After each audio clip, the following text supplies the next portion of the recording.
बहनों और भाइयों, यही स्थिति आज 140 करोड़ का भारतीय दुनिया के अंदर जहां कहीं जाता है तो 140 करोड़ भारतीयों को वहां सम्मान मिलता है।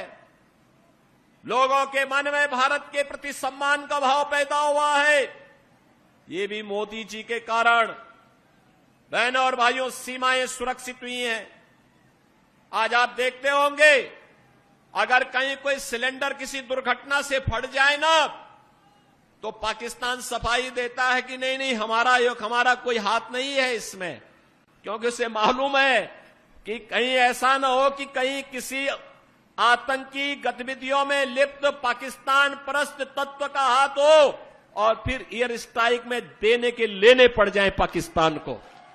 बहनों और भाइयों, ये शौर्य और पराक्रम भारत का जो देखने को मिल रहा है, ये मोदी जी के नेतृत्व में भारतीय जनता पार्टी सरकार के कारण। देश के अंदर इंफ्रास्ट्रक्चर का जो कार्य हुआ, highway, railway, metro, expressway, IIT, IIM, medical college, और मेरठ को तो कहना ही क्या है। 12 लेन का एक्सप्रेसवे के साथ मेरठ दिल्ली के साथ सीधे जुड़ चुका है।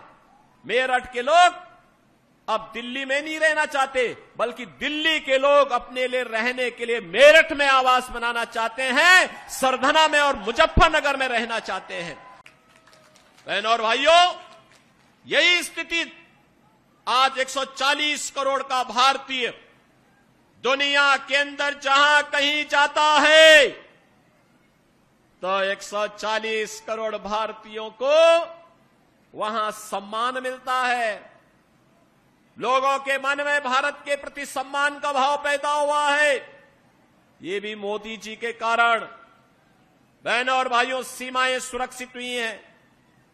आज आप देखते होंगे, अगर कहीं कोई सिलेंडर किसी दुर्घटना से फट जाए ना, तो पाकिस्तान सफाई देता है कि नहीं नहीं, हमारा कोई हाथ नहीं है इसमें, क्योंकि उसे मालूम है कि कहीं ऐसा न हो कि कहीं किसी आतंकी गतिविधियों में लिप्त पाकिस्तान परस्त तत्व का हाथ हो और फिर एयर स्ट्राइक में देने के लेने पड़ जाए पाकिस्तान को। बहनों और भाइयों, ये शौर्य और पराक्रम भारत का जो देखने को मिल रहा है, ये मोदी जी के नेतृत्व में भारतीय जनता पार्टी सरकार के कारण।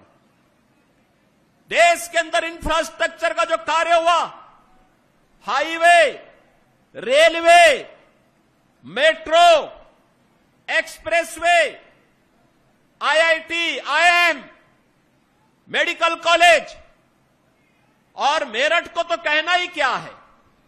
12 लेन का एक्सप्रेसवे के साथ मेरठ दिल्ली के साथ सीधे जुड़ चुका है। मेरठ के लोग अब दिल्ली में नहीं रहना चाहते, बल्कि दिल्ली के लोग अपने लिए रहने के लिए मेरठ में आवास बनाना चाहते हैं, सरधना में और मुजफ्फरनगर में रहना चाहते हैं।